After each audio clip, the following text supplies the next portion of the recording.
Bon, allez, on va démarrer. Je vous propose que Antoine soit comme d'habitude le secrétaire de séance. Qui est pour? Bon, Daniel, tu commences à faire oui, Antoine, si tu veux bien procéder à l'appel. Hélène Rougolet. Présente. Marie-France Lefort. Daniel Gouéran. Présent. Marie-Dominique Bagous. Présent. Jean-Paul Blais. Procuration à Marie-France Lefort. Marielle Veuillet. Présente. Joanne Michelozzi. Présent. Béatrice Montillon-Cavassin. Guillaume Volant. Procuration à François Lecomte. Dominique Chêne. Gaël Barthélémy-Lassagne. Michel Liotto.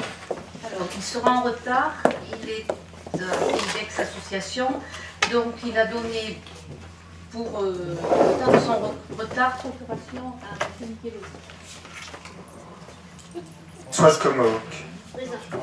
Joël Albanese. Procuration à Dominique Chêne. Il est souffrant. Nicole Ferreus. Michel Giraud. Sonia Marcelli. Alors, pareil, il va y avoir quelques minutes de retard et pour l'instant, elle a donné procuration à Béatrice Gonfillon. Bonnet. Françoise Cailleul. Fatma Touel Clémente. Tout le fond présent. Emmanuel Butavant. Procuration à Audrey Bonnet. Edith Lasperche. Alors là aussi, elle travaille à Marseille, elle a du retard et donc j'ai sa procuration et puis elle va arriver. Enfin, j'espère. Hein? Michel Ventre. Pareil, il a du retard et il a donné procuration à Daniel Gouéran et après, normalement, il va arriver. François Dubu. Agnès Bellin. Marc Lévy. Benoît Jacquier. Monsieur Dubu. Et Hervé Poussel.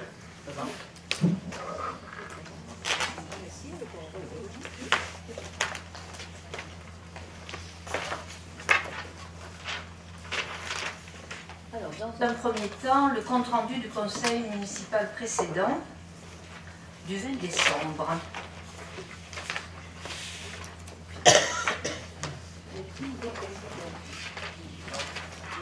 Ah, ben Edith est là, voilà. Parfait. Bonsoir. C'est pas des questions, mais c'est une remarque générale qui va expliquer notre vote sur le fait que ce compte-rendu-là, on ne le trouve pas fidèle. Partiellement aux échanges qu'on a pu avoir le 20 décembre, à la fois sur la première partie, quand on parlait des rapports de la métropole, parce qu'on ne voit pas les échanges à ce moment-là, il y a une trace, et à la fois sur le rapport d'orientation budgétaire, sur les remarques qui sont faites sur le site partiel. On invite les Fulbins à aller voir la vidéo pour se faire leur propre idée des réels échanges. On votera contre le compte rendu, parce que pour cette fois-là, on considère qu'il n'est pas fidèle. Pour les gens qui La vidéo, on avait oublié d'appuyer sur le bouton la dernière fois, donc il n'y a plus de vidéo. C'est bien ça. Il y a eu un problème. c'est bien dommage. Il y a eu un problème, c'est pas. Elle n'a pas enregistré. Ça arrive. Elle n'a pas enregistré. Voilà. Ça arrive à tout le monde. C'est même arrivé à vous quand vous filmez aussi. Ça arrive. Je n'ai pas fait de remarques. Voilà. Donc, s'il n'y a pas d'autres questions ni remarques, nous pouvons passer au vote. Qui est pour? Qui est contre? Qui est contre? Qui s'abstient? 3, puisqu'il y a les 2 abstentions. 3 contre et 2 abstentions. Bien. Compte rendu des décisions prises en vertu de la délégation du conseil municipal. Alors, numéro 143, signature d'un marché public adapté de maîtrise d'œuvre complète avec la société Site Études pour une étude technique et financière pour l'aménagement d'un parking et d'un terrain de sport avenue du 8 mai sur le site du stage de Georges Martin. Ce marché est conclu à prix global et forfaitaire par application d'un taux de rémunération de 6,50% sur un coût estimé des travaux 185 000 €, donc pour un montant de 12 025 € hors taxe. 144. Signature de l'avenant numéro 1 au marché public adapté avec la société EITP Ensuite, tu as des plus-values sur l'équipement de la cuisine et des moins-values sur l'équipement de base dans le cadre de la construction du restaurant scolaire. C'est le lot numéro 6. Chauffage, ventilation, plomberie, etc. Au groupe scolaire Ouvière, cet avenant est conclu pour un montant de 9 655,29 € hors taxe. 145. Versement de la somme de 720 € pour les montants des frais et honoraires dus à Maître Burthez Doucet, désigné pour défendre la commune dans l'affaire commune de Fuveau contre la SCA Châteaulard, devant la Cour administrative d'appel de Marseille. Numéro 146. Signature d'un avenant au contrat de licence et maintenance du logiciel Domino Web avec la société Abellium Collectivité, portant sur l'encadrement des relations entre les parties afin de mettre en conformité les relations entre les parties et la réglementation sur les données personnelles. Toutes les autres clauses du contrat ne sont pas modifiées. Et 147, désignation de Maître Olivier Burthez Doucet pour défendre la commune dans le contentieux engagé par la SCA Châteaulard devant le tribunal administratif de Marseille, demandant le retrait de la décision de refus en date du 20 juillet 2018 concernant la demande de permis de lotir modificatif. Voilà.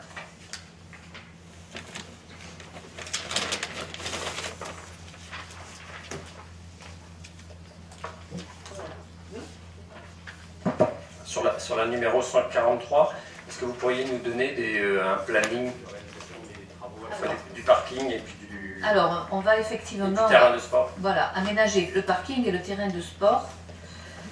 Nous avons donc déjà une première estimation, 185 000 €, et en particulier le parking, on va essayer de faire un peu de diligence, puisque dès que nous avons commencé le parking semi-enterré, nous allons supprimer des places de parking, donc nous essayons d'en récupérer, en particulier là, nous allons les aménager, etc. etc. Même chose, on va essayer d'en récupérer la rue du Nord. Daniel, tu me diras si je me trompe, mais je crois que c'est ça. Quelques-unes à la rue du Nord et d'autres, enfin, dont nous avons déjà parlé, le long de Guérin-Marquis. Voilà. C'est-à-dire que les travaux là, sur le stade des Élielles, vont être faits avant qu'on entame les travaux de boule, c'est ça? De manière à pouvoir avoir ces places disponibles. Voilà, et avoir des places de parking disponibles. Comme les travaux, ils vont commencer. Bon, il va vous apporter un complément, mais c'est exactement ça. La décision qui fait l'objet de votre question, en fait, c'est une décision pour désigner un bureau d'études. Le bureau d'études est en cours d'étudier justement ce marché-là. On a fait une estimation d'enveloppe au départ, on va dire grosse maille, concernant la voirie interne du parking de la gare routière, c'est-à-dire où passent les bus, puisqu'il y a une chaussée lourde à reprendre, quelques places supplémentaires à la rue du Nord, et la réalisation d'un parking effectivement sur la partie qui est restée communale de la parcelle dédiée aux aïeuls. Voilà. Aujourd'hui, on est en cours d'étude, on n'a pas encore la PD. Une fois qu'on aura décidé de la PD, on rencontrera les personnes intéressées, touchées par ces travaux. On apportera les corrections si nécessaire, et ensuite on élaborera le DCE et on lancera une consultation des entreprises. On n'est pas encore à la phase de travaux. Ce que vous disiez, Madame le maire, en disant qu'on va dégager des places de parking rue du Nord, et puis à cet endroit-là, près du stade des Élielles, en anticipation de celle qu'on va supprimer temporairement le temps des travaux du jeu de boules. En termes de planning, par rapport à ce que dit DNL, qui dit on n'y est pas encore parce que la consultation, etc., avec l'entreprise, j'arrive pas bien à lier les deux plannings. J'avais compris que les travaux du parking de jeu de boules allaient commencer assez rapidement. Avant le début des travaux, c'est clair. D'accord. Ça ne sera pas livré avant le début des travaux du jeu de boules, c'est clair. Voilà. Mais ça va être livré certainement. Sauf à retarder les travaux du jeu de boules, et ça c'est Au plus tard, on va dire dans le second trimestre, quoi. Parce que ce ne sont pas des travaux très lourds. Et le terrain de sport, en même temps? C'est prévu dans le marché. un terrain de sport refait. Dans le planning, au même moment. Ah oui, ce sera fait en même temps. Hein.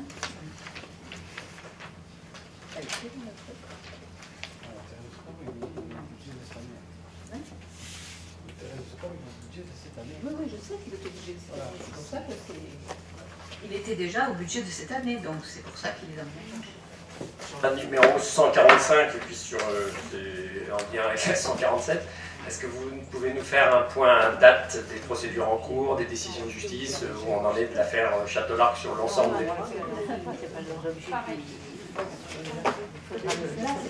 la plaidoirie du 19 novembre, mais rien de plus. Les deux d'ailleurs, les deux décisions concernent cette même plaidoirie du 19 novembre, mais pour l'instant on n'a pas de nouveau retour.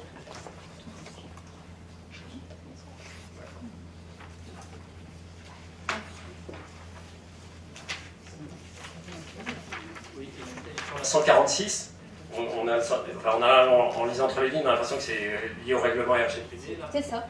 C'est pour la protection des données. Et donc c'est une mise à jour du logiciel existant. Le logiciel existe déjà, il est simplement mis à jour. Voilà. On a la réglementation RGPD. Voilà, pour être dans la réglementation. D'accord.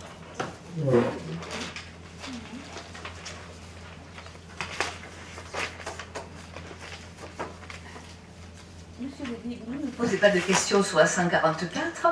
Je vous aurais répondu que cet avenant, là, c'est sur la cuisine, mais uniquement sur le matériel de cuisine, puisque la médecine du travail nous a demandé d'adapter du matériel de cuisine pour en fait, que les personnes qui y travaillent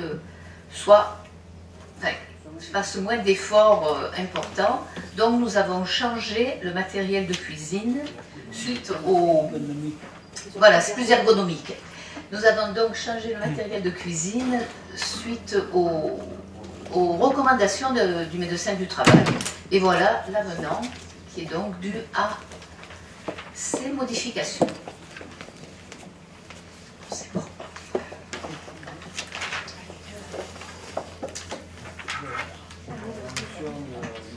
Est-ce qu'il y a d'autres questions? Non? Bien. Donc voilà pour les informations. Nous en sommes au soutien, ou non d'ailleurs, du Conseil municipal à la résolution du 101e congrès de l'Association des maires de France. Je ne vais pas tout vous lire, vous l'avez tous eu à votre lecture. Donc nous sommes amenés à nous prononcer, comme l'ensemble des communes et des intercommunalités de France, sur le soutien à cette résolution adoptée lors du congrès de novembre 2018, congrès des maires de 101e congrès des maires de France. Hervé. Oui, je m'interroge un petit peu sur ce texte, parce qu'effectivement, bon, ne serait-ce que pour prendre la page 2, en fin de paragraphe, on parle pour l'AMF, il ne peut y avoir des territoires abandonnés, donc tout ça, effectivement, je suis d'accord. Sa conception du maillage territorial se nourrit de la conviction que la commune du XXe siècle est un lieu de cohésion et d'innovation et garantit à ses habitants l'accès nécessaire à un ensemble de services publics de proximité. Bon, bien sûr, vous me connaissez, je suis tout à fait d'accord là-dessus, et je trouvais que c'était très bien qu'on puisse en parler dans cette résolution. Par contre, je trouve que c'est incohérent avec la phrase qui est en dessous, qui dit, je le cite, « C'est pourquoi l'AMF demande la mise en œuvre immédiate d'un moratoire sur la fermeture des services publics. » Alors là, je ne comprends plus. Parce qu'un moratoire, ben, ça veut dire un délai. Donc en fin de compte, on se plaint que les communes, on essaie de les dépeupler, on fait un mauvais maillage, et puis en dessous, on dit, oui, je laisse un délai pour les fermetures. Non, moi je ne suis pas d'accord. J'aurais dit, on ne veut plus de fermeture de services publics dans les communes. Parce que nos citoyennes, concitoyens, ils n'ont pas nécessairement le temps ni l'argent pour se déplacer à Gardanne pour faire tel papier, ou à Aix pour aller tel autre papier, ou à Marseille encore plus loin. Donc moi j'aurais marqué, l'AMF demande l'arrêt des fermetures des services publics, tout court, pas un moratoire. Donc entre autres, pour ça, ça me met un petit peu... mais je ne comprends pas l'objet de ce texte-là, qui dit une chose et son contraire dans la phrase suivante. Merci. suspension provisoire, c'est une suspension. C'est une suspension. Un moratoire, c'est une suspension, donc on demande une suspension. Non, c'est pas... Enfin, bref, de toute façon, ça, J'ai pris ça la... me permet... Ah, tu as regardé sur le dictionnaire? Sur le dictionnaire, voilà. Merci.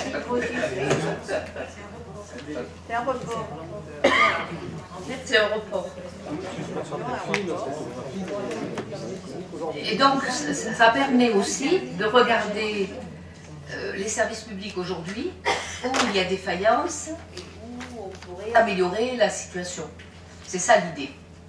Mais bon... Le problème, ne serait-ce qu'à la barque, la poste, on était 5 fois moins d'habitants, elle était ouverte tout le temps. Maintenant, on est 5 fois plus, elle est ouverte que l'après-midi. Donc c'est vrai que tout ça, c'est des services publics qui servent aux citoyens, aux gens âgés, aux jeunes, à tout le monde. Et il n'y a pas de moratoire à avoir, il faut les garder, au contraire, il faut les développer, et ceux qui ont été fermés, il faut les ouvrir. Voilà, c'est pour ça que je ne suis pas d'accord avec la formulation de ce congrès des maires. Ah, la poste à la barque, je ne l'ai jamais vue ouverte tout le temps. Hein. Bon, peut-être j'ai ma mémoire des failles, mais donc en plus, la poste à la barque, c'est la commune qui paye le... Donc sinon, la poste, elle aurait fermé la poste de la barque.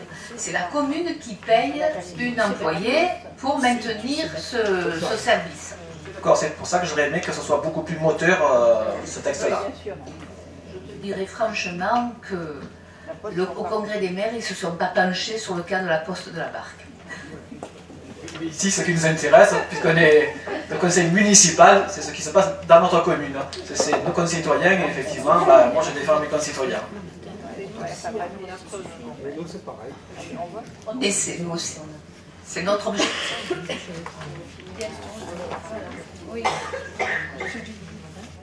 La remarque qu'on peut faire, c'est que globalement, ça va dans le sens de défendre la position de la commune dans le cadre de la décentralisation.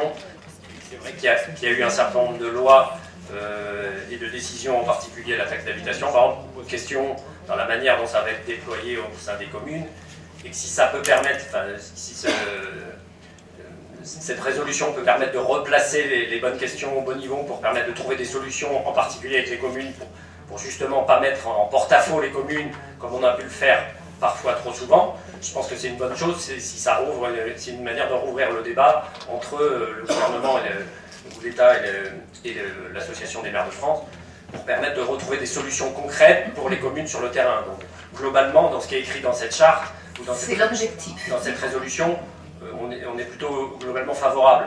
Après, parfois, il y a des choses, quand le rétablissement du caractère optionnel de tout transfert de compétences, faut voir comment ça se traduit dans les faits. Si c'est chaque commune, de manière optionnelle, décide, moi je garde les poubelles, toi tu gardes l'eau, moi je garde... C'est juste un vaste foutoir, si c'est ça dans la transcription, vous voyez. Donc il y a aussi besoin d'être un peu cohérent dans la manière dont on gère aussi un certain nombre de compétences. Par contre, que ça réinterroge aussi le débat qui est en cours avec la mise en place de la fusion département et métropole, chez nous, en particulier dans les Bouches-du-Rhône, et de se reposer la question de dire finalement comment on trouve une cohérence entre les différentes à la fois les instances, c'est-à-dire cette future grosse, et puis les communes qui vont être un relais de proximité. Ça oui, ça c'est une vraie question. Si ça peut permettre de faire avancer le débat là-dessus, oui, on peut être que favorable. Ça devrait se faire par territoire, puisqu'il faut dans un territoire donné, tout le monde ait la même loi. Hein, sinon, ce n'est absolument pas possible. Bien. Est-ce qu'il y a d'autres remarques sur la résolution? Non. Alors, nous votons, donc nous on vous propose de soutenir. Je voudrais juste vous poser une question par rapport à un terme que je n'ai pas compris et que je n'ai pas eu le temps de vérifier. Il s'agit du point 5 sur la page 3, le retour à une conception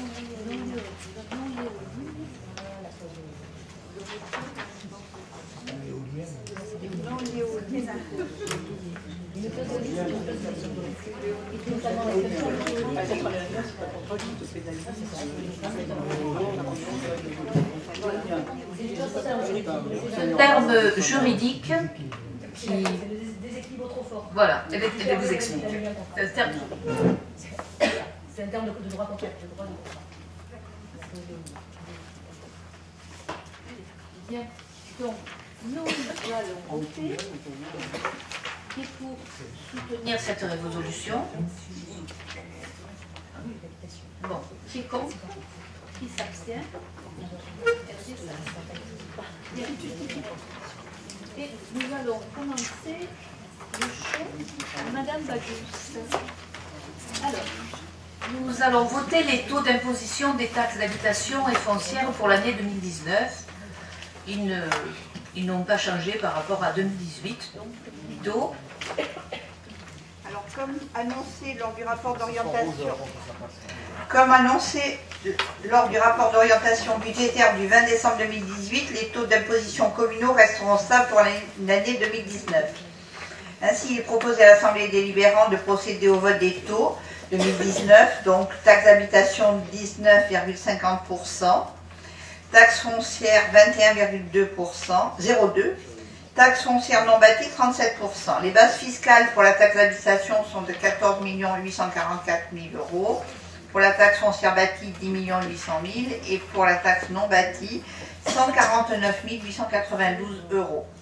D'inscrire le produit de ces contributions directes d'un montant total de 5 150 000 euros au compte 7311 du budget primitif de la commune, exercice 2019, et d'autoriser Madame le maire à signer tous ces documents nécessaires.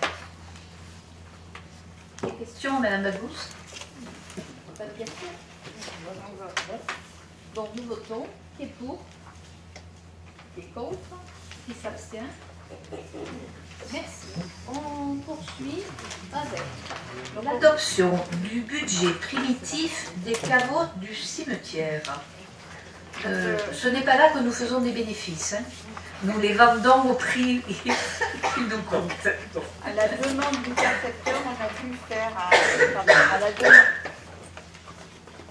à la demande du percepteur, on a dû faire un budget primitif caveau cimetière pour 2019.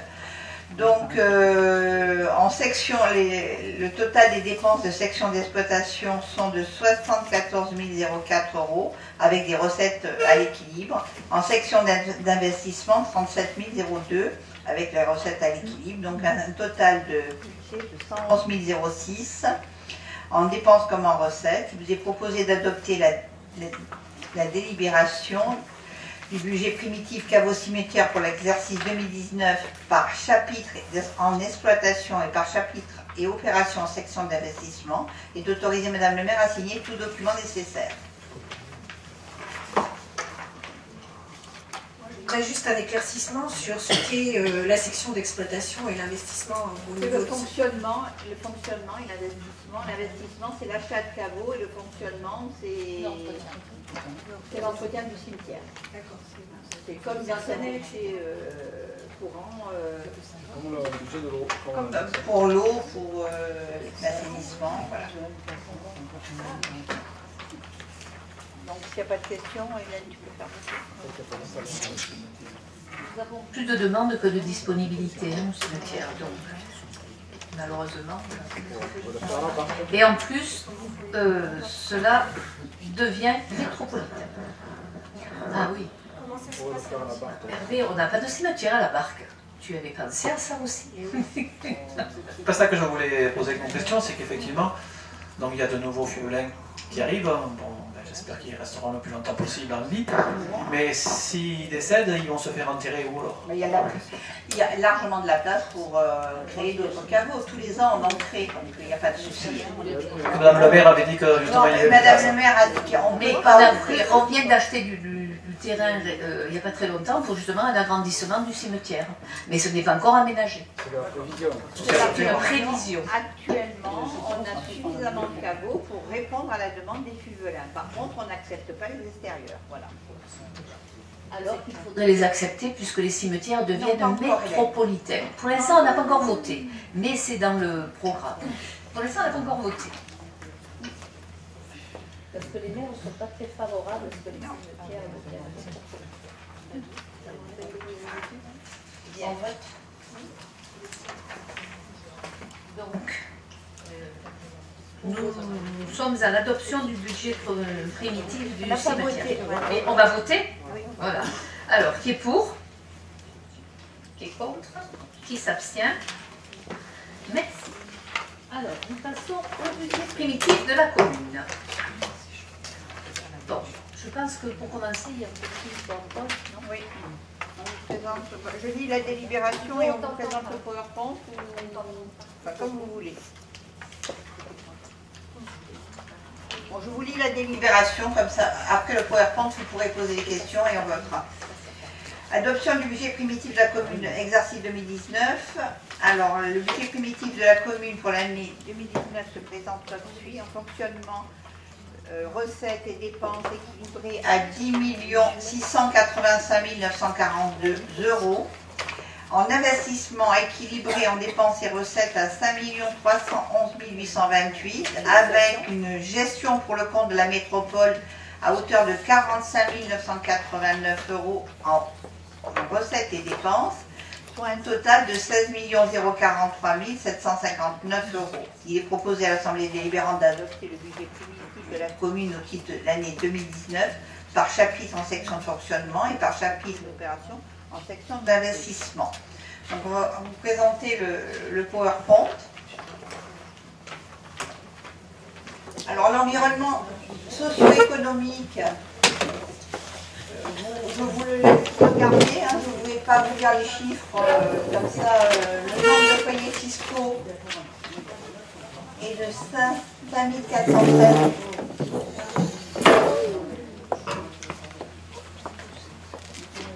Donc à l'État, plus 1,33% pour 2018.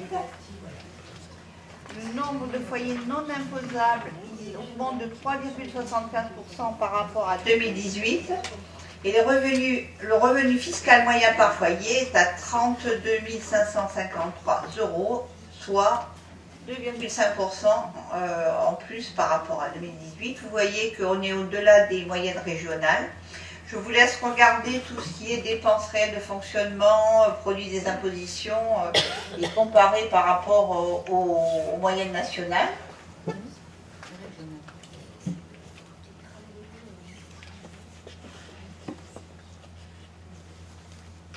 Pardon. Vous me dites quand...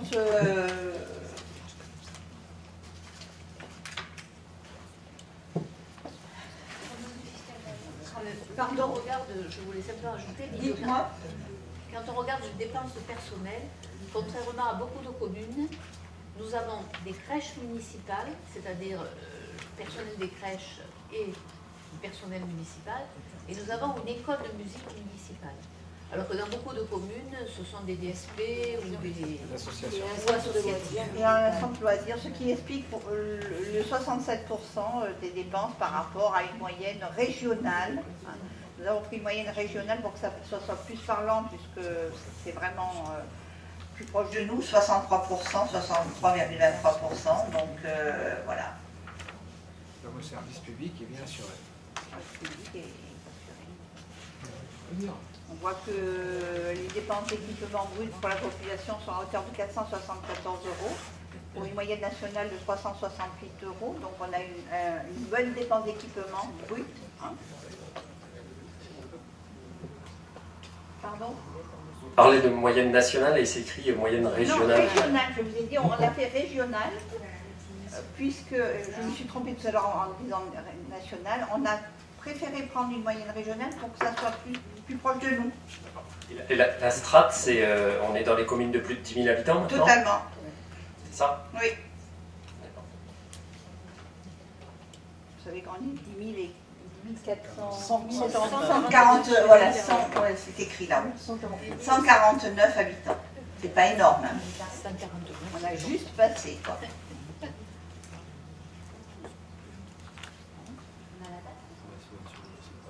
Pardon ? 2019.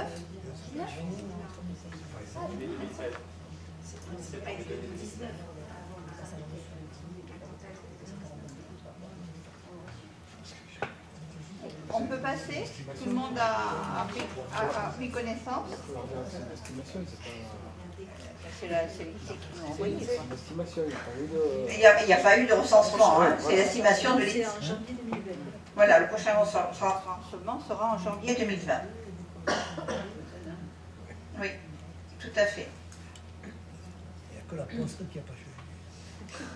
Pardon.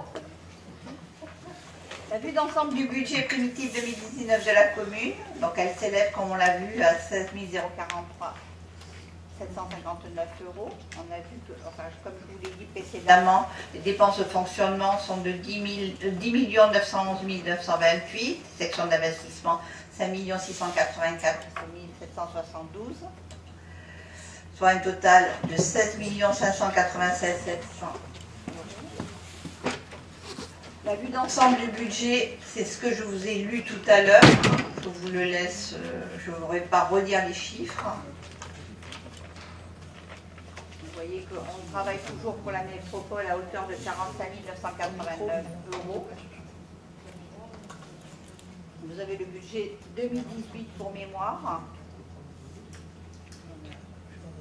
Le budget primitif 2019 présente les changements suivants. On a une perte de dotation de solidarité rurale à hauteur de 120 000 €, du fait que la commune ait franchi la barre de 10 000 habitants. Ça, on l'a pour 2019. Les évolutions liées à l'entrée à la métropole, on a une perte de dotation de fonctionnement de 79 000 € par an. On a une perte de 40% de la recette de la taxe d'aménagement jusqu'en 2020, où là, on va la perdre totalement, puisque tout passera à la métropole, soit environ 100 000 €. Le transfert fixé définitivement par la CLEC est de 1 079 €. Et il y aura, à partir de 2019, une nouvelle taxe métropolitaine GEMAPI pour les contribuables. On pense, enfin, d'après ce qui avait été prévu, c'était 5%.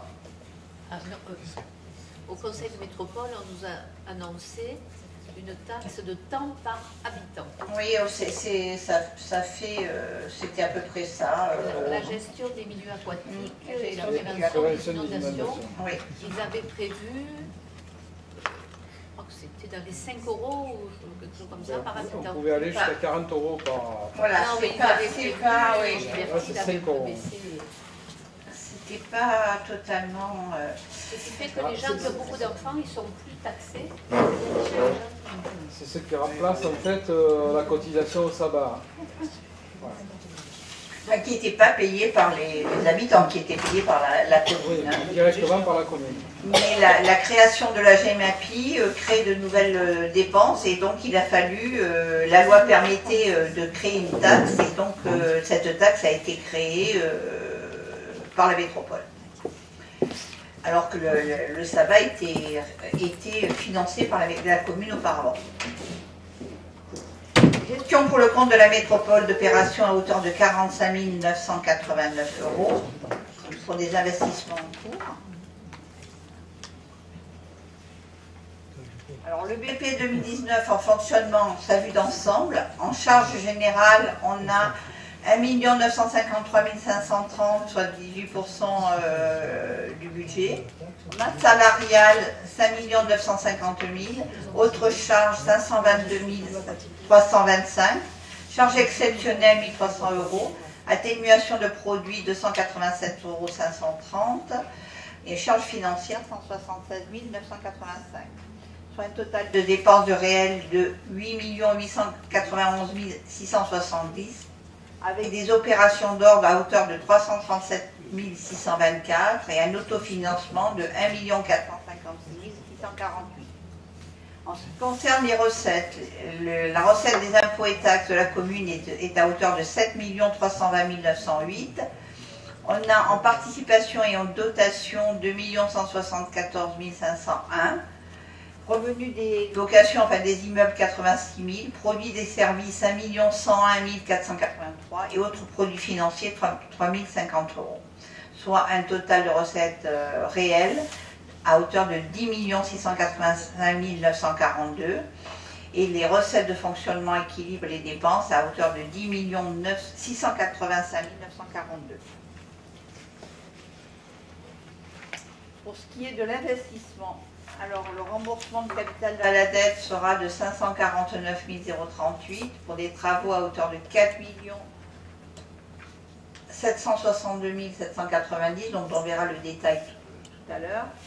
Et une opération pour compte de tiers, c'est ce qu'on a vu par rapport à la métropole, à hauteur de 45 989 euros. En recette, notre autofinancement que l'on reprend à hauteur de 1 450 648. Des opérations d'ordre à hauteur de 337 624. Le FCTVA à hauteur de 580 000. L'opération pour compte de tiers pour 45 989. Pas de taxe d'aménagement, une subvention notifiée. Les subventions notifiées sont à hauteur de 1 937 156 euros. Et nouvel emprunt à hauteur de 1 million qui est prévu, soit un total de recettes d'investissement et de dépenses à hauteur de 5 357 817 euros.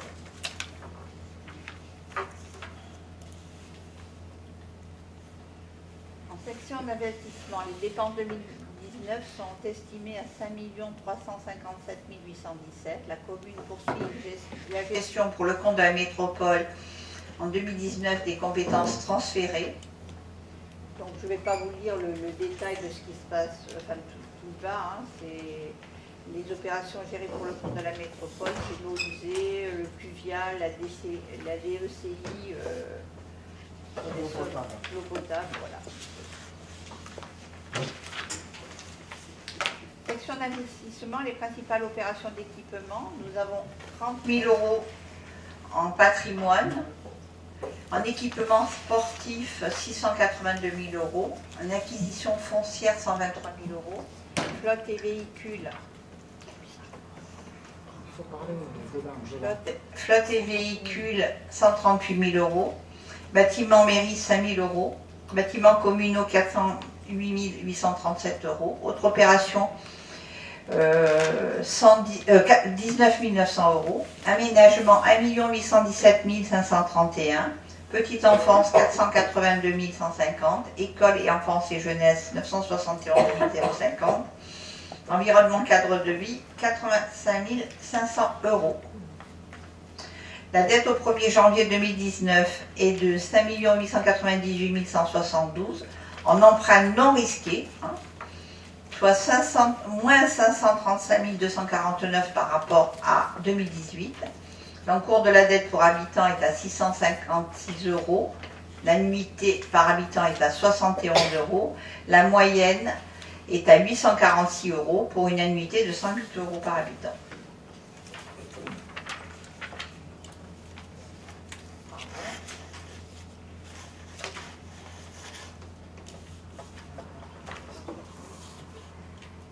Donc, si vous avez des questions,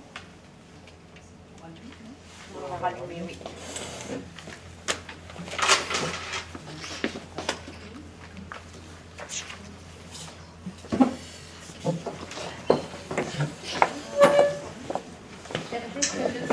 Oui, ben je vais poser ma question habituelle. Moi, je sais que les employés municipaux, ils ont beaucoup de travail et ils travaillent beaucoup pour faire ces jolis diaporamas. Mais je pense qu'à 5 jours près, ben, comme d'habitude, on aurait pu l'avoir avant. Ça nous aurait permis, nous, élus, ben, d'y travailler dessus, parce qu'on parle beaucoup de démocratie participative. Mais je suis content que vous me présentiez ces chiffres-là, mais là, sur le coup, ben, j'ai pas eu le temps d'y réfléchir dessus, quoi. Donc j'ai juste retenu qu'il y avait 80 000 euros pour l'environnement. Bref. Donc j'aurais juste aimé savoir, parce que c'est quelque chose qui me touche, l'environnement, le cadre de vie des Fuvelains, à quoi ça correspond ces 80 000 euros. Merci. Normalement, il y a Jean-Paul qui aurait pu te répondre, mais il est en voyage. Mais enfin, tu le sais, on a voté. Il y a la biodiversité, il y a tout ce qui est dans la GDVT, hein. Il y a aussi la végétalisation du village, tout ça, voilà. Et puis il y a aussi des progrès qu'on peut faire dans le tri, des choses comme ça. Voilà. Si on avait le détail... Il y a les travaux de la forêt des Planes, on l'a vu quand on a voté, enfin quand on a fait le DOD, et le cheminement piéton, et puis tout ce qu'a dit Madame le maire, hein, voilà. Les plantations, les élagages, l'outillage divers pour les jardiniers, et l'expertise des platanes comme tous les ans. L'outillage, ça rentre dans ce truc-là, ça me paraît bizarre, mais enfin bon. Ben, c'est normal, ça rentre là, parce que petite enfance. Ah oui, on ne peut pas le mettre en petite enfance. Chez les pompiers, c'est pour les jardiniers, pour l'environnement. Moi, je réitère ma demande, j'aimerais, si l'année prochaine, mais je pense qu'on sera encore obligé, d'avoir ces documents-là en même temps que la convocation pour qu'on puisse y travailler dessus. Merci. Laurence va vous répondre parce que... Monsieur Poussel, je pense que j'ai toujours dit que quand on avait le temps de le faire, on le faisait bien volontiers. Par contre, je voudrais juste vous faire une remarque. J'assiste quand même à beaucoup de réunions publiques ou de formations. Jamais, Monsieur Lévy, qui est formateur, peut en témoigner, jamais quand vous allez assister à une réunion publique ou à une formation, vous avez les documents projetés avant. Et je vous assure qu'avec la convocation, vous avez eu les documents officiels que tous les élus de France ont lorsqu'ils étudient un budget, c'est-à-dire le pavé prévu par le gouvernement qui est là et qui fait je ne sais combien de pages. Donc les documents pour étudier le budget, vous les avez. Ne dites pas que vous ne les avez pas eus à temps. Ici, c'est une présentation simplifiée qui se veut pédagogue et qui présente différemment les choses, de façon peut-être voilà, plus abordable pour nous tous. Mais les documents pour étudier le budget, réglementaires et légaux, vous les avez eus à temps, comme tous les élus ici présents. Voilà. Il ne faut pas prendre ça pour vous, Madame la Directrice Générale. Ce n'est pas du tout le but de mon intervention. La chose que je dis... Voilà, la seule chose que je... Tous les ans, Monsieur Poussel, tous les ans vous dites la même chose, tous les ans on vous répond la même chose et vous y revenez. Alors ou vous ne comprenez pas ou il y a un problème. Ah, c'est sûr que je ne comprends pas que ces documents, que ce que je dis... Vous avez un document, Monsieur Poussel, vous avez un document que vous devez savoir lire, hein, ou quelqu'un de votre équipe doit vous l'expliquer peut-être, mais il est à votre disposition. Alors lisez-le, et ça c'est uniquement une présentation, on ne peut pas vous donner ça, on n'a pas à vous donner ça. De s'énerver, moi je ne m'énerve pas. Ah je dis juste que... C'est agaçant, monsieur. Moi ce que je trouve agaçant, c'est qu'on me coupe la parole tout le temps, ça c'est vrai, c'est agaçant. Donc je disais juste que c'était très bien fait, l'autre fois je l'ai dit la même chose, que c'est très bien fait, et que j'aimerais, parce que moi ça m'aide, je ne suis pas expert comme vous, on ne peut pas être expert dans... Je termine. Et que j'aimerais que ce truc-là, on l'ait avant. Ben, vous ne l'aurez pas avant, puisqu'on a fini ce soir, et vous ne pourrez pas l'avoir avant. Ça, j'ai bien compris, mais...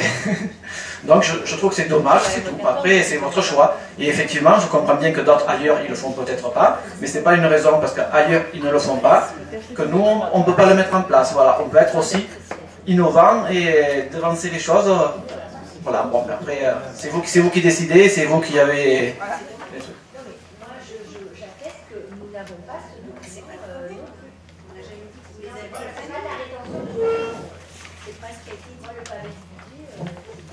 C'est le document comptable habituel, la M14, c'est le document comptable habituel, le document des finances publiques. Et c'est vrai que c'est plus difficile à lire. Là, en fait, Laurence a essayé de vous trier un peu, de synthétiser tout ce qui... Et dans cette M14, c'est plus facile à lire. C'est justement parce que c'est compréhensible pour nous qui ne sommes pas des spécialistes que ce serait intéressant pour moi d'avoir ce document avant. On a bien compris que ce n'était pas une obligation légale et que nous recevions en amont tous les documents légaux. Maintenant, c'est juste un service. Si vous ne pouvez pas le faire, vous ne pouvez pas, mais voilà, c'est une demande. Et je ne vois pas pourquoi on n'aurait pas le droit de la réitérer. Bon, vous avez d'autres questions? Ouais, j'avais une question. Est-ce qu'on peut revenir sur les éléments sur la dotation de la part de l'État là? Il y a un transparent là, voilà, celui-là. Voilà. Parce qu'on peut regarder dans le M14, donc on va regarder le document comptable justement, parce qu'un éclairage par rapport à ce transparent, là, pour faire le lien. Page 23, là, quand on regarde comment on fait le lien entre donc, la dotation là, de solidarité rurale, moins 120 000, la baisse, vous dites, moins 79 000, ça c'est les transferts sociaux. C'est pas la page 23, monsieur, pardon, excusez-moi, c'est pas la page 23. Il y a des éléments sur impôts et taxes dans la page 23 au chapitre 73. C'est la page 13, non? C'est la page 23, c'est les détails d'opération d'équipement. Dites-nous parce que... C'est la page 13, mais c'est la page 23 de mon document, c'est pas 13. Allons-y. Donc il y a marqué dotation forfaitaire, elle passe, l'année dernière elle était à 747 000, elle passe à 765. Dotation nationale de péréquation, 90 000, elle passe à 115 000. L'élément du département, la 74-73, ça s'est maintenu. La GFP de rattachement, là, elle passe de 73 à 42, donc là, effectivement, il y a une baisse. Autre organisme, on passe de 1 028 000 à 1 065 000. Dotation de compensation, etc. Bon, bref, il y a un certain nombre de choses qui laissent entendre qu'il y a quand même un certain nombre de dotations qui augmentent. Voilà. Donc, est-ce que vous pourriez au moins nous éclairer sur ces évolutions-là, eu égard à celle-ci? Parce que quand on regarde le chapitre global en termes de dotation, finalement, on passe de 2 153 000 à 2 174 000, donc ça laisse entendre qu'il y a une augmentation globale. Donc est-ce que vous pouvez nous éclairer là-dessus? Il y a plus d'habitants à Fugo, donc les dotations elles augmentent en fonction du nombre d'habitants aussi. C'est pas faux. C'est pas faux, mais à ce moment-là, il faut l'indiquer quelque part, puisque là, c'est pas ce que vous indiquez en tout cas. Ça mérite, c'est intéressant de faire. Ça, c'était ma première remarque, c'est intéressant de faire valoir le fait qu'effectivement, globalement, les dotations augmentent, même s'il y a un certain nombre de dotations qui évoluent. Ça, c'est ma première question. Est-ce qu'il y a des dotations spécifiques au fait qu'on soit passé au-dessus de 10 000 habitants? Aucune, hormis le fait que la DGF va augmenter en fonction des habitants, et hormis le fait qu'on passera à plus d'élus et la dotation des élus sera supérieure. Si ça ne change pas d'ici 2020. Vous pourrez nous faire peut-être lors d'un prochain conseil municipal d'ailleurs un petit laïus sur les impacts de l'évolution, le fait de changer de strate. On l'avait prévu. Voilà. Pour information, en disant voilà ce que ça change, les comparaisons. Il n'y a pas grand-chose. Hein. C'est vraiment, on passe à 9 adjoints et l'indemnité des élus est légèrement supérieure. Et le fait de pouvoir recruter un ingénieur au service travaux, il n'y a pas des choses. Excusez-moi, je ne sais pas. Il n'y a pas des éléments sur le recrutement d'un certain nombre de... Plus de catégories. Je sais pas, la possibilité de pouvoir recruter un ingénieur, je sais pas où c'est. J'ai ça en tête, mais j'ai aucune idée de si c'est une réalité. J'avais aussi en tête le fait que ça donne à la commune des leviers qu'on n'avait pas avant pour potentiellement agir sur un certain nombre de commerces qui ne sont pas occupés, des choses comme ça. J'avais ça en tête, mais j'ai aucune idée si c'est une réalité ou si c'est juste sur le fait de pouvoir agir sur un certain nombre de réglementations, des choses comme ça. Donc ça serait intéressant que vous puissiez un peu factualiser ça, parce qu'à la limite, là, pour le coup... On vous le fera. Voilà. Par exemple, d'autres contraintes aussi, notamment celle du permis de démolir, qui est généralisé sur toute la commune. Lorsqu'on dépasse 10 000 habitants et qu'on veut démolir une partie, toute ou partie d'une habitation, on est obligé de déposer le permis de démolir, alors qu'aujourd'hui, le permis de démolir n'est exigé que lorsqu'on touche au périmètre des bâtiments de France. Voilà. Si vous êtes capable de nous donner un petit mot comme ça peut être intéressant pour tout le monde. On en a parlé avec Laurence, mais on était un petit peu short en temps et on n'a pas pu le faire. Pour le budget, c'est un peu différent, mais pour globalement, les impacts globaux vis-à-vis d'une commune sur le fait de changer de strate, c'est ça. La deuxième remarque que je faisais, qui va un peu dans le même sens, c'est on prévoit une augmentation de 200 000 € des taxes foncières d'habitation dans les sommes globales, puisqu'on passe de 4 950 000 à 5 150 000. Donc ça c'est important quand même, c'est les Fuvelins qui vont nous donner 200 000 € de plus pour permettre de faire un certain nombre de choses dans la commune. Je pense que c'est important dans le budget de faire ressortir le fait que finalement on a un budget qui est à peu près constant sur un certain nombre d'années et qu'on voit que les dotations de l'État ont été compensées, c'est ce que je disais la dernière fois, par le fait qu'on est de plus en plus, et comme l'assiette via les réévaluations de la base sont réévaluées à la hausse, et ben on finit par avoir le montant global qui augmente de manière significative. Ça c'est important de le dire aux Fuvelins aussi parce qu'eux ils le payent concrètement. Voilà. Mais s'il y a plus d'habitants, il y a beaucoup plus de travaux à faire. Hein. Il y a plus d'enfants dans les écoles, il y a plus d'équipements publics. Mais on vous voilà, rejoint complètement là-dessus. Donc de toute façon, on n'a pas nécessairement des équipements, mais du fonctionnement supplémentaire. Du fonctionnement supplémentaire. D'abord le fonctionnement. Une petite question complémentaire à celle-là. Pour quelle raison a-t-on eu l'intérêt à augmenter notre population? C'est pas un problème d'intérêt. Non, On est tenu, par exemple, quand je mets au logement social. derrière le mot intérêt, il y a tout. Hein. Voilà, on est tenu au logement, enfin, on est tenu à faire le logement social. Si on n'en fait pas, on a une amende. Donc notre amende, elle a été très forte à un moment. On en paye encore, mais aussi... Ce pourcentage, il est proportionnel. Intérêt ou pas, mais je pense que c'est l'héliotropisme, c'est-à-dire le pays d'Aix, et même la région, quoi. L'attractivité de la région est telle que on vient plus dans notre région, on demande à bâtir, on demande à avoir des logements supplémentaires. L'effet SRU, il n'est pas négligeable non plus. Hein. La loi du 13 décembre 2000 commence à faire ses effets 20 ans après, mais on y arrive, hein, puisqu'elle a un impact quand même au niveau de la densité des possibilités de construire. Aujourd'hui, on n'habite plus dans des maisons que l'on construisait comme auparavant de 300 mètres carrés. Quand on dans 300 mètres carrés, on fait 6 logements, ou 5 ou 4, quoi. Vous voyez, la façon de vivre n'est plus du tout la même que ce qui existait auparavant. Donc le prix du terrain a monté de façon exponentielle. Donc les logements vont, pour équilibrer les opérations, les logements vont avec. Voilà. Donc on ne fait que suivre, je veux dire, c'est pas une courbe qu'on a voulu, c'est une courbe métropolitaine en fait. On devient petit à petit, de façon générale, une ville. D'ailleurs, si on nous a imposé d'aller dans une métropole, c'est parce qu'ils ont l'intention, à un moment donné, d'arriver à ce que ce soit ville. Voilà.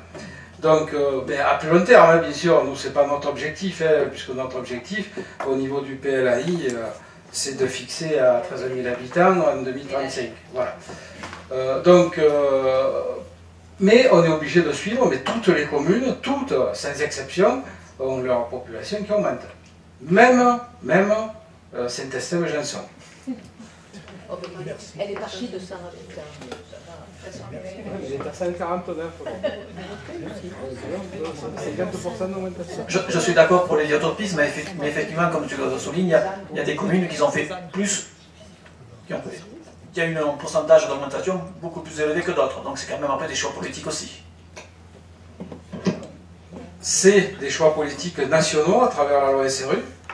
C'est aussi la volonté à un moment donné de l'équipe municipale de faire un PLU en 2008.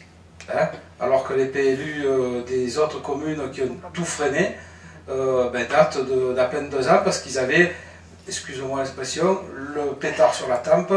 S'ils ne faisaient pas le PLU, c'est l'État qui leur faisait le règlement chez eux, quoi. C'était le RN. Ça a encore existé. Hein.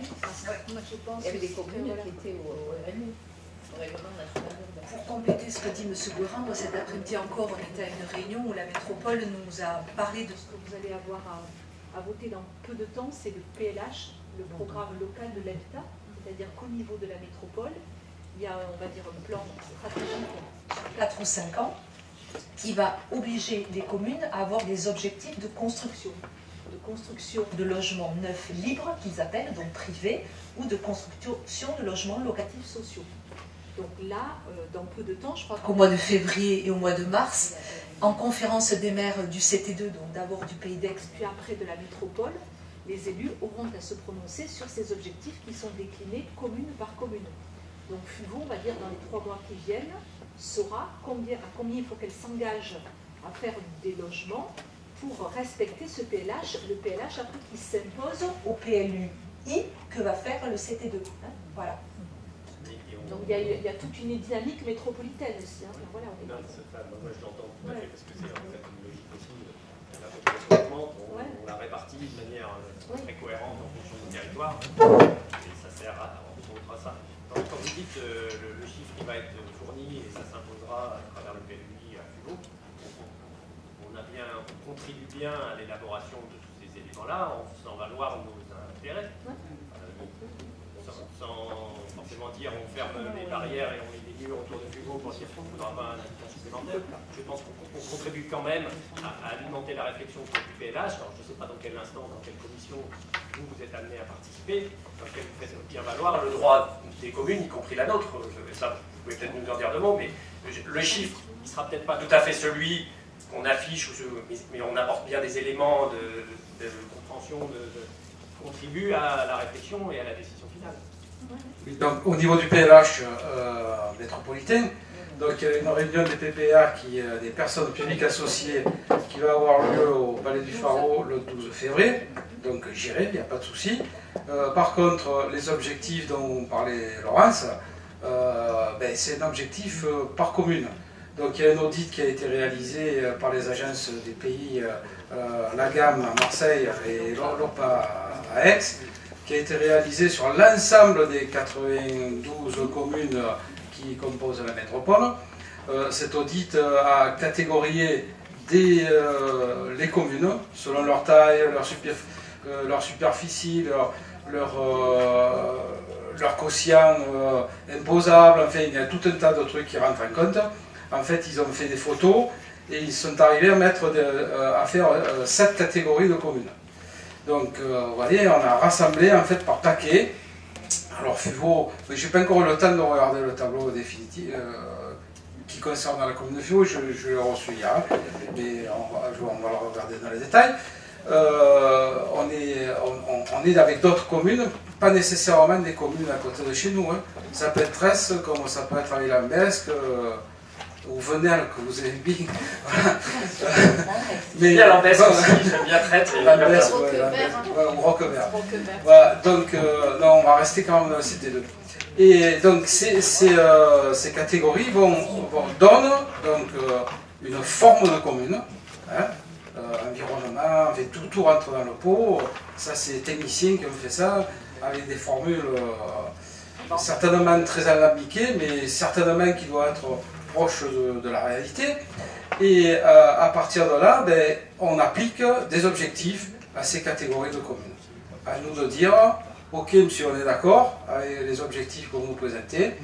Nous, on a trop de contraintes sur notre village, le feu de forêt, les risques d'incendie qui sont très proches de la zone urbaine. À nous de défendre le truc, de dire non, on n'est pas d'accord avec les objectifs, on va essayer de les baisser, ou alors dire non, on a besoin de beaucoup de logements et on va les augmenter. Ça c'est la décision politique. Alors je ne sais pas si Madame le maire elle sera d'accord, mais à un moment donné il faudra qu'on en discute. Hein, voilà. La conférence des maires, elle sera après la réunion du 12. Hein. Voilà.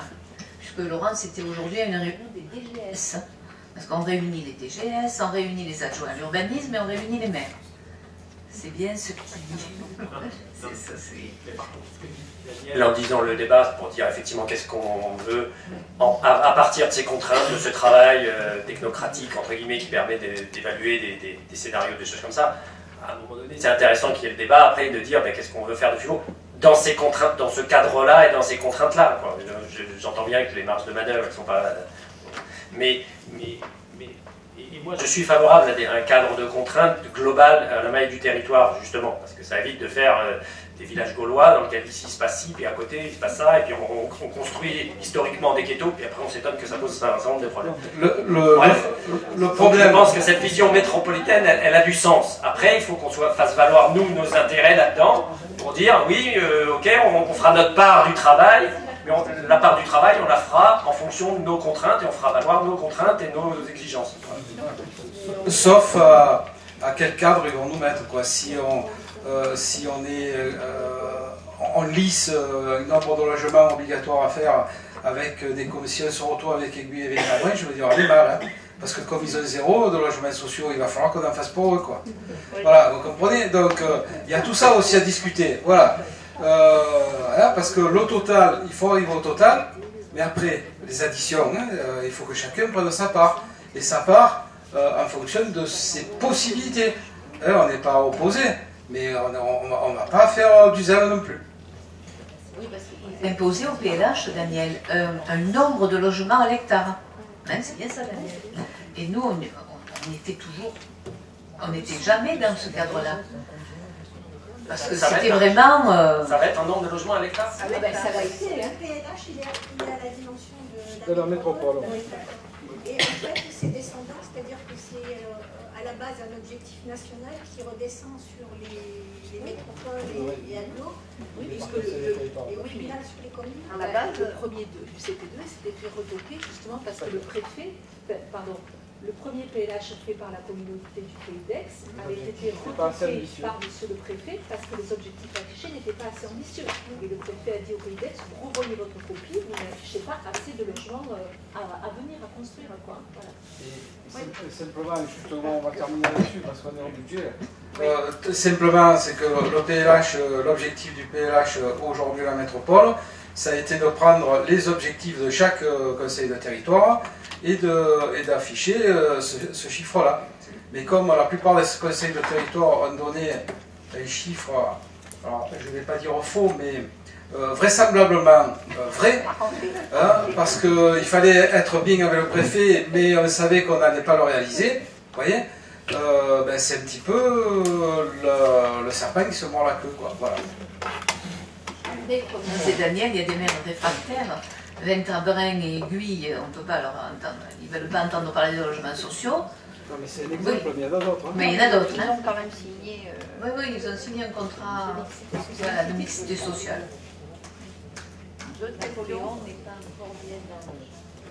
On est intéressé pour la prochaine fois qu'il y a des éléments sur le PLH, on est intéressé.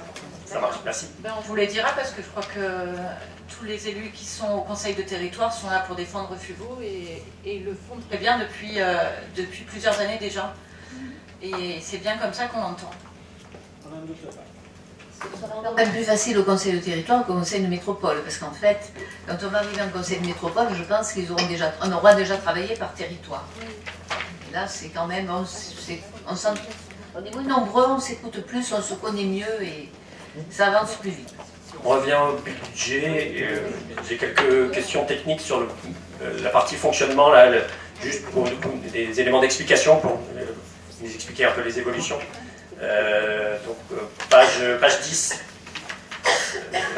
Il y a la partie sur les contrats, contrats de service, prestations de services là, qui bougent d'environ 10 000 euros à la baisse. Quel chapitre?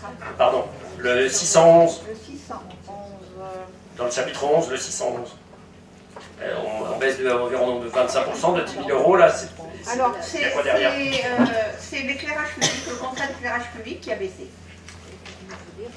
On l'a renouvelé, on l'a mis en concurrence et voilà, on a gagné. Voilà, pareil, vous avez la même chose pour les assurances. Hein. Ça, on en avait déjà, le contrat d'assurance, on l'avait déjà évoqué parce que c'était en lien. Tiens, ça me fait penser à une question. On avait voté un rapport sur la fiscalité directe et indirecte il y a un petit bout de temps, une étude qui devait nous aider à faire des éléments d'optimisation de notre fiscalité directe et indirecte. Vous aviez dit que le rapport n'était toujours pas sorti. Ecofinance, il n'en arrive pas. Ces gens-là demandent des documents en permanence à notre service comptable et on n'arrive pas à avoir un rapport. On va les relancer. On en a parlé la semaine dernière avec Laurence. Et on n'arrive pas à avoir un... Ils n'avaient pas une échéance Ils n'avaient absolument pas d'échéance puisqu'on ne les paye pas ces gens-là. Oui, je sais, ils se payent sur la bête. On a du mal. S'ils veulent se payer, il va falloir qu'ils proposent des choses. Parce que... On a du mal à leur imposer une date, mais là, on en a un petit peu ras-le-bol. Ça veut dire que là, vous n'avez pas pu profiter de cette étude pour élaborer un élément sur le budget. Non, on travaille autrement. Voilà. Ensuite, il y avait autre bien mobilier, là, qui augmente un peu de manière significative. En quel chapitre Pardon. 61 558. Oui, alors là, on a beaucoup de remises aux normes cette année et on a des réparations dans les bâtiments assez importantes. Donc c'est ça, pas en investissement, c'est des sommes qui n'arrivent pas à passer en investissement, c'est de la réparation. Après, il y avait frais d'acte et contentieux, là, 20 000, et puis honoraires. Honoraires, ça correspond à quoi? C'est pareil? Honoraire, vous avez le contrat justement de prestation de service avec maître d'hôtel à l'année. Il y a une aide juridique et si vous voulez apporter à tous les services confondus, en termes de conseil juridique. D'accord, donc ça c'est du générique en fait. D'accord. Et sur les frais, c'est la routine de... Voilà, ça c'est vraiment quand on a des jugements, on provisionne pour pouvoir payer les jugements ou les condamnations ou les pénalités ou amendes. Là, on est stable. Hein. J'avais une question sur les frais de télécommunication, 30 000 euros, c'est juste, moi ça me paraissait élevé eu égard aux évolutions technologiques qui ont lieu avec les téléphones, la voix sur IP. Est-ce que les collectivités aujourd'hui elles peuvent profiter de ce genre de choses, ou est-ce que c'est parce qu'on a un ancien système, parce que c'est la répartition du réseau qui fait que... Alors, un petit peu quand même, mais aujourd'hui, lorsque nous on arrive à avoir des contrats 4 euros ou 10 euros, quand on prend un téléphone portable pour un salarié de la commune, on n'a absolument pas ces prix. On est à 100 euros facilement. C'est absolument injuste, parce qu'à la limite, on pourrait dire aux salariés... Prenez vous-même et je vous le rembourse, ça coûte... Mais on ne peut pas le faire, parce que légalement, voilà. Mais je pense que sur ce genre de choses, à un moment donné, il faudra aussi qu'on trouve des leviers collectifs pour faire en sorte que les collectivités territoriales puissent profiter de tarifs comme ça. Je sais que c'est des contraintes, je connais ça aussi dans les entreprises, c'est quand même très hallucinant que les salariés prenant eux-mêmes un certain nombre de choses, des billets, des abonnements, payent 3 fois moins cher que l'entreprise elle-même. Si ça couvre des frais génériques, je peux le comprendre, mais il y a parfois où c'est juste parce que je sais que j'ai un marché captif avec les collectivités, que je vais pouvoir leur imposer des montants, et ce qui fait que la collectivité paye. Il y a des solutions, les groupements d'achat, je vois la métropole a commencé à en faire, et on en avait fait un avec la communauté du Pays d'Aix, nous, la direction pour les automates d'appel, hein. On avait des communes qui payaient 5 000 euros par an, elles sont tombées à 500 euros par an. Vous vous rendez compte, c'est énorme, hein, c'est énorme. Et pourtant, elles avaient le même service. Donc je pense qu'on va y arriver, mais pour l'instant, les groupements de commandes, c'est très compliqué à monter. C'est une usine à gaz, il faut 1 an pour monter un groupement de commandes, et puis avoir derrière des communes qui ont envie de travailler ensemble, c'est pas toujours facile. Oui, c'est ça, des contraintes indispensables, si les vrais leviers, en tout cas, trouver les clés, mais je pense qu'il y a des certain nombre d'entreprises qui profitent de ce marché captif et qui font, de toute façon, les collectivités n'ont pas le choix, donc elles paieront et voilà, tout le monde paye. Ce qui nous bloque beaucoup dans les groupements de commandes au niveau des collectivités, c'est l'UGAP. Et chaque fois qu'on essaie de faire quelque chose, ben il y a l'UGAP. Mais l'UGAP, ça n'apporte pas vraiment la solution économique que l'on... Enfin, il y a certainement, je ne veux pas dire que c'est tout mauvais, hein. Elle facilite les achats, elle mutualise les achats, je ne sais pas quoi, elle peut aussi permettre juste ça. Je ne sais pas, j'ai du mal à... Voilà. Ah bah oui, il y a de la mutualisation, mais c'est pas à la hauteur de ce qu'on pourrait attendre, par exemple que la métropole puisse signer un contrat téléphonique pour l'ensemble des communes. Je pense qu'on pourrait s'attendre à avoir... mais pour l'instant, on n'a pas. Oui, mais quand on dit métropole aussi, je pense que c'est aussi ce genre de choses sur lesquelles ça doit aboutir. C'est-à-dire ça doit montrer que les communes profitent de ça et peuvent gagner, retrouver elles-mêmes des marges de manœuvre parce qu'elles payent 3 fois moins cher des contrats qu'elles payaient toutes seules avant. La métropole, elle sera crédible quand elle sera capable de faire ça aussi. Mais c'est pas, ça commence, hein, il y a déjà des groupes de travail mutualisation auxquels nous participons, mais ça avance doucement. Pour l'instant, on en sommes au travail. Il faut que ça se traduise dans les faits où les communes elles regagnent des marges de manœuvre financières parce qu'on a fait ça.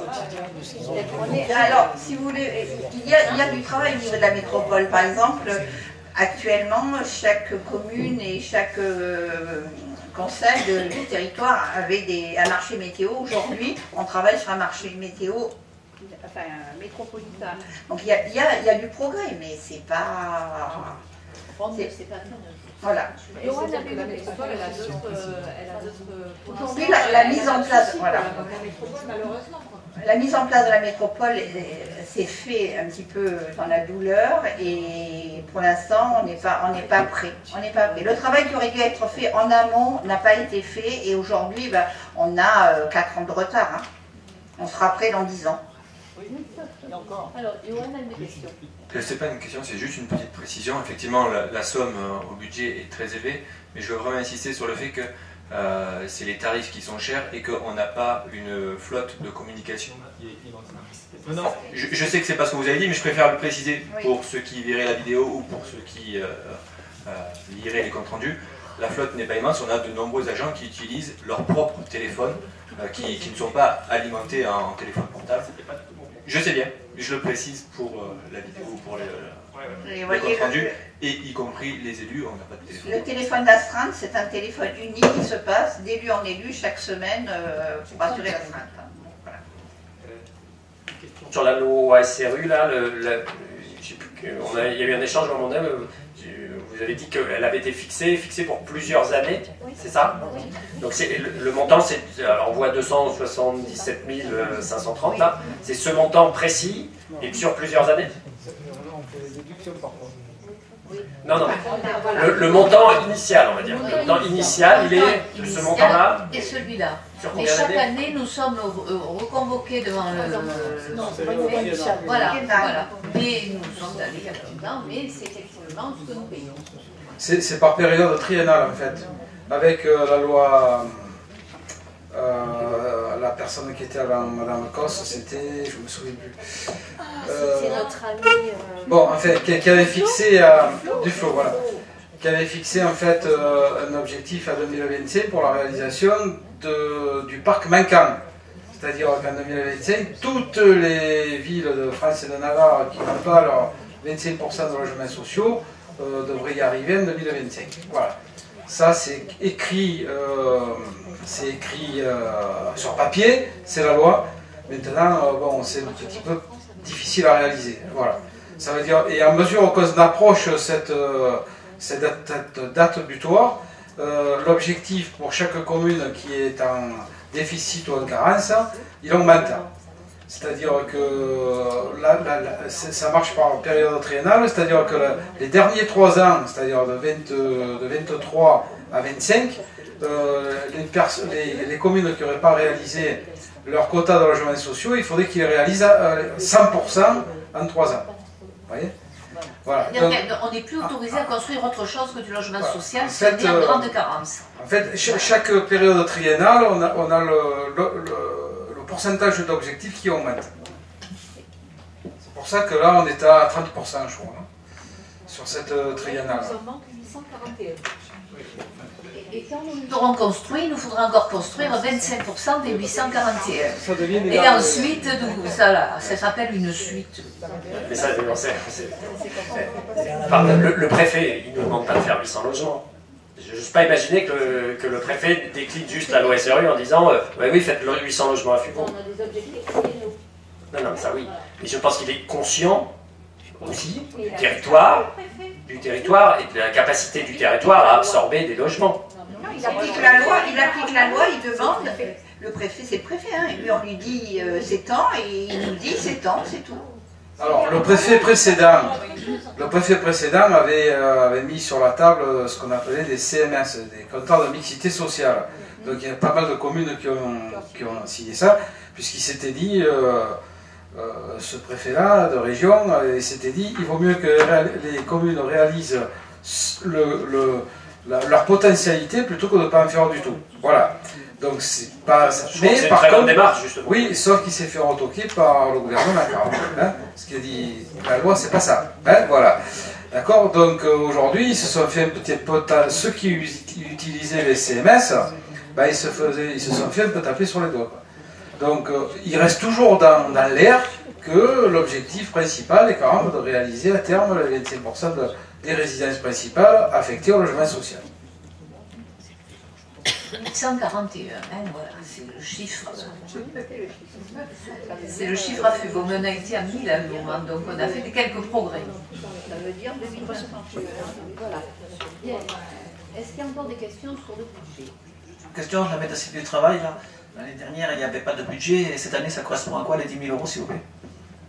En fait, l'année dernière, il y a toujours eu un budget, mais c'était, comment vous dire, le poste masse salariale. Le poste, masse salariale inclut tout.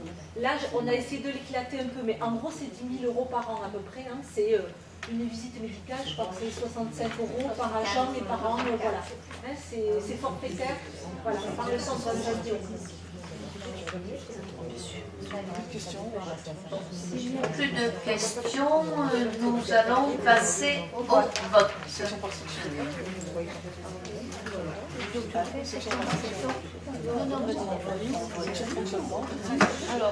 Alors, le fonctionnement, vote parce qu'on voit la délégation.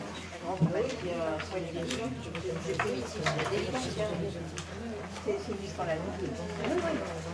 Donc, on vote pas. On vote le budget.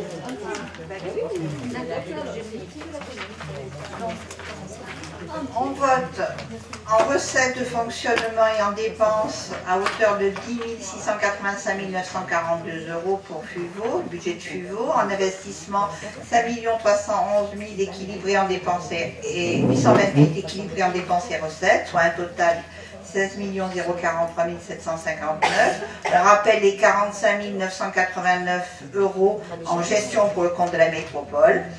Et alors, tu fais voter le budget. En section de fonctionnement, tant en dépenses qu'en recettes. Allez, allons-y. Donc, qui est pour? Qui est contre? Qui s'abstient? En section d'investissement, tant qu'en dépenses qu'en recettes. Alors, qui est pour? Qui est contre? Qui s'abstient? Merci. Alors, Ludo. Alors, c'est la soirée Ludo. Nous passons à la subvention exceptionnelle à l'amicale du personnel municipal. Mais Michel est arrivé, il aurait pu le lire, mais bon. Alors, la commune participe et...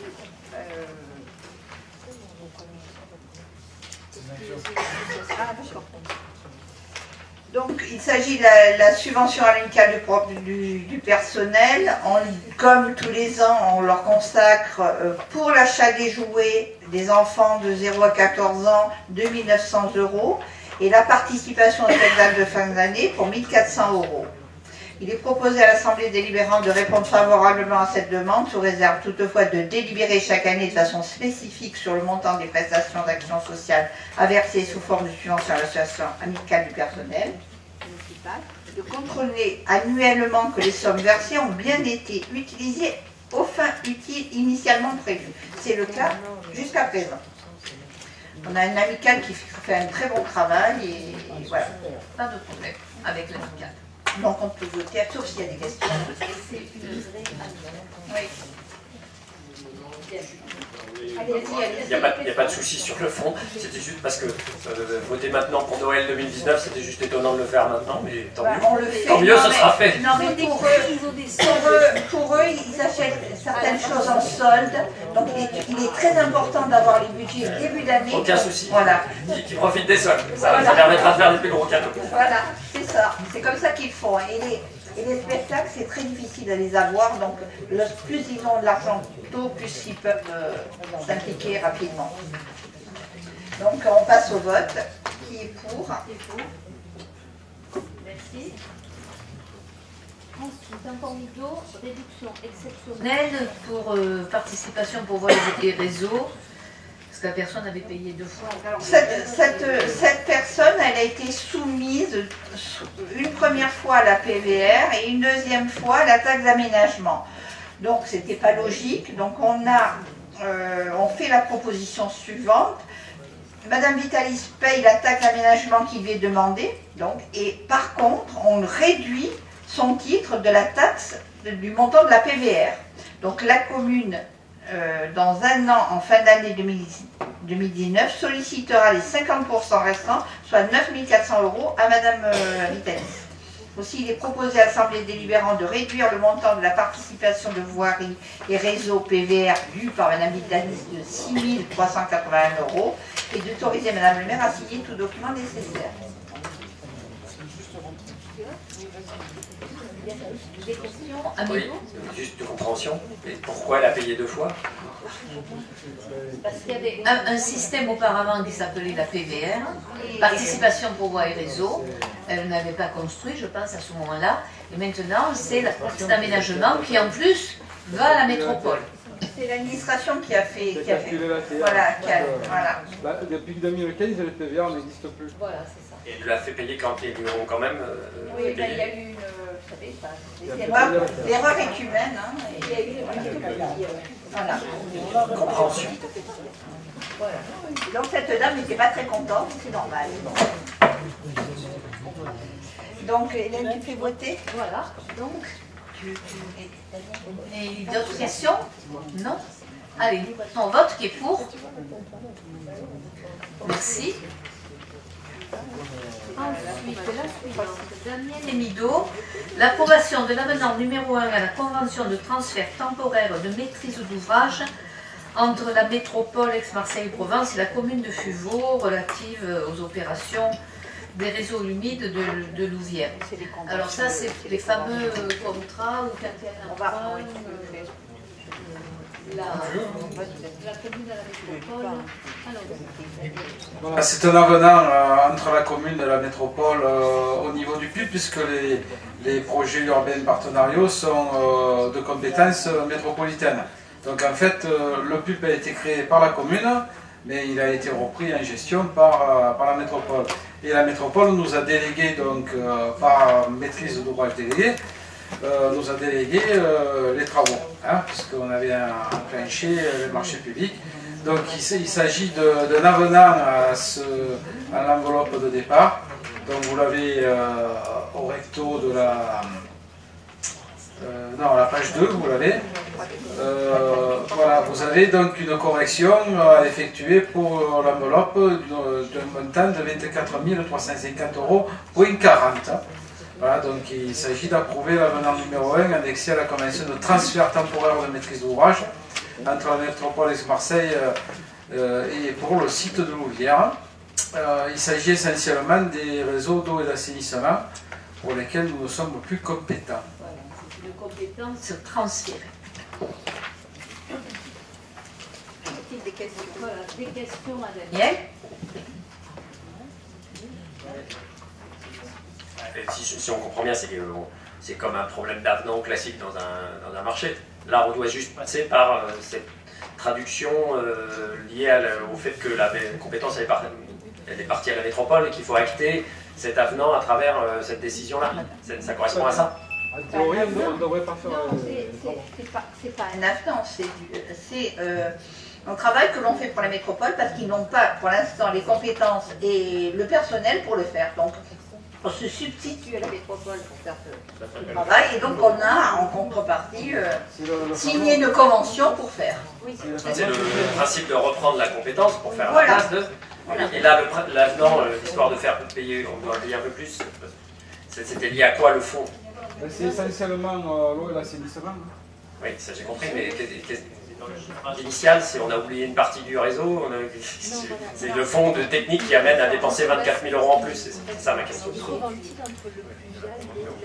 C'est un problème de ventilation. En fait, c'est purement ligne financière, quoi, comptable, hein, puisqu'il y avait le pluvial, la défense incendie, l'assainissement et l'eau potable. Donc c'est une reventilation des travaux qui avaient été faits pas sur notre compte, sur le compte de la métropole, qui nous rétrocède les travaux à faire. Parce que c'est compliqué. C'est le même, hein, c'est le même montant en fait. Hein.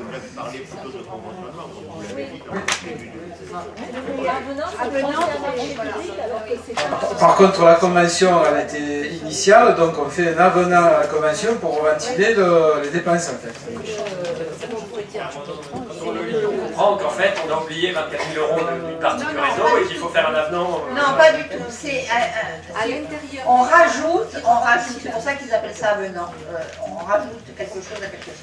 C'est pas les travaux supplémentaires. C'est pas, mais c'est administratif. Oui, c'est administratif. Parce que, en fait, la métropole, normalement, elle doit récupérer les compétences, elle est incapable de les gérer, donc on les rend aux communes par convention et on fait des transferts constants. Bon, la deuxième délibération, la 3.7, c'est exactement la même chose. Donc on va voter la 3.6, Hélène? Oui, oui. Allez, on vote la 3.6. Donc, qui est pour? Merci. On passe à la 3.7, c'est la même chose, mais c'est sur une autre opération. C'est la Grande Bastide, le Chalet Suisse et le Grand Ballon. L'opération d'assainissement qui avait été lancée par la commune en 2017, avant la prise de compétence. Et là, donc, on a retrouvé, on a pu faire les travaux par TTMO, c'est-à-dire par transfert temporaire de maîtrise d'ouvrage. Et là, pareil, c'est un avenant à cette convention initiale de TTMO. Ça correspond, parce qu'il y a des choses qu'on a fait de manière un peu différente de ce qu'on avait conventionné. Oui, parce qu'on n'était plus compétent pour assurer les travaux après pour le 1er janvier 2010. Bien, alors donc pour la 3.7, ce second avenant pour Grand Bastille de Chalet-Suisse et Grand Bala. Donc qui est pour? Merci. Alors, Béatrice. Modification des règlements intérieurs de l'ALAE et restauration scolaire de la NSH. Alors, il est proposé à l'Assemblée délibérante de modifier les règlements intérieurs à l'ALAE et restauration scolaire à LSH comme suit. Donc, les modifications concernent essentiellement le paragraphe sur les tarifs, donc le remplacement du terme CAF Pro par CDAP, consultation d'un dossier allocataire par les partenaires, la précision des revenus pris en compte pour les familles non allocataires de la CAF, la précision sur les changements de situation personnelle et ou professionnelle, précision sur les revenus pris en compte pour les familles séparées en situation de garde conjointe et les familles séparées en situation de garde conjointe, donc résidence alternée, de l'enfant doivent fournir leur avis d'imposition respectif. Un planning validé par les parents permettra d'établir 2 contrats distincts. Il est donc proposé à l'Assemblée délibérante d'approuver les modifications des règlements intérieurs à la restauration scolaire et d'autoriser Madame le maire à signer les règlements intérieurs. Des questions à Béatrice? De la CAF, c'est ça? C'est la CAF qui demande de prendre ça en compte ou pas? Notamment, la CAF a modifié les termes CAF Pro et CDAP. Et ensuite, on a les précisions, les revenus pris en compte pour les familles non allocataires CAF, pareil. Et ensuite, on a nous précisé les éléments pour les situations personnelles et professionnelles, ainsi que pour les familles séparées, parce que c'était pas très clair pour les familles. La demande des familles. Tout à fait. Est-ce que la consultation des dossiers des allocataires est quelque chose, un outil qui est une sur lequel vous pouvez vous connecter? Oui, complètement. L'autorisation c'est ça? Totalement. Et ça va éviter en fait aux familles de nous fournir les avis d'impôt. Nécessairement. Et c'est pour ça qu'il y a un paragraphe sur les non-allocataires, puisque forcément, comme voilà, par définition, on ne pourra pas aller chercher les revenus. Voilà. D'autres questions? Béatrice? Non, nous votons. Qui est pour? Merci.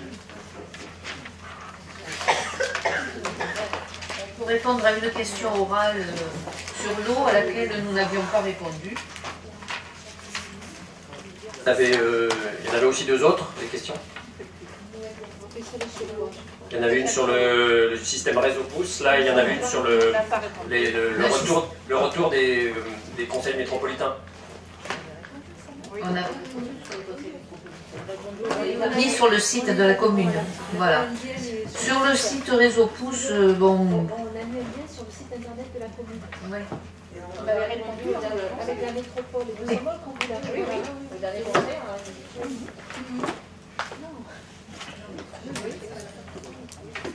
On envoie les conseils métropolitains sur le site de la commune, on les avait. De toute façon, ils sont aussi sur le site de la métropole. Hein. Oui, bien sûr, c'est le dernier conseil. Oui. Bon, au pouce, on n'a pas, pour l'instant, on n'a pas fait. Voilà. Bien, donc pour l'eau, rapidement, et puis... Oui, donc lors de la signature du contrat de délégation de service public de l'eau en février 2013, vous nous aviez valorisé cette délégation par une baisse des tarifs de l'eau de 13% et la possibilité de suivre au jour le jour la consommation d'eau. Pour rappel, notre choix s'était tourné vers un régime municipal comme à Aix-en-Provence où le prix de l'eau est un tiers plus avantageux qu'à Fulot. Après 50 contrats, pouvez-vous nous faire un bilan de la baisse du prix de l'eau depuis 2013 et nous indiquer les raisons pour lesquelles il faut débourser 36 € pour connaître sa consommation au jour le jour? Le prix de l'eau est présenté chaque année au conseil municipal lors de l'examen du rapport délégataire, en l'occurrence de la Société des eaux de Marseille. Pour mémoire, les prix moyens étaient de 2,402 euros au 1er janvier 2013, 2,401 au 1er janvier 2014, 2,092 euros au 1er janvier 2015, soit une baisse de 12,9 suite au démarrage de la nouvelle DSP du service de l'eau potable, démarrage au 1er avril 2014. Ensuite, 2,097 au 1er janvier 2016, 2,008 au 1er janvier 2017 et 2,095 au 1er janvier 2018. Les évolutions des tarifs entre le 1er janvier 2015 et le 1er janvier 2018 correspondent aux évolutions liées à l'application de la formule de révision prévue au contrat de DSP. Au sujet du suivi des consommations des abonnés, il est prévu à l'article 41 du contrat de la DSP la facturation de prestations complémentaires dont le suivi conso. Soit l'abonné veut suivre ses consommations quotidiennes et paramétrer des alertes personnalisées. Ce service, qui est au tarif de 2,54 euros hors taxe par mois en valeur 2014, suivant la DSP. Cependant, tous les abonnés ont aussi accès, dans le cadre de leurs abonnements, sans coût supplémentaire, au suivi des consommations hebdomadaires. Ça s'appelle service conso.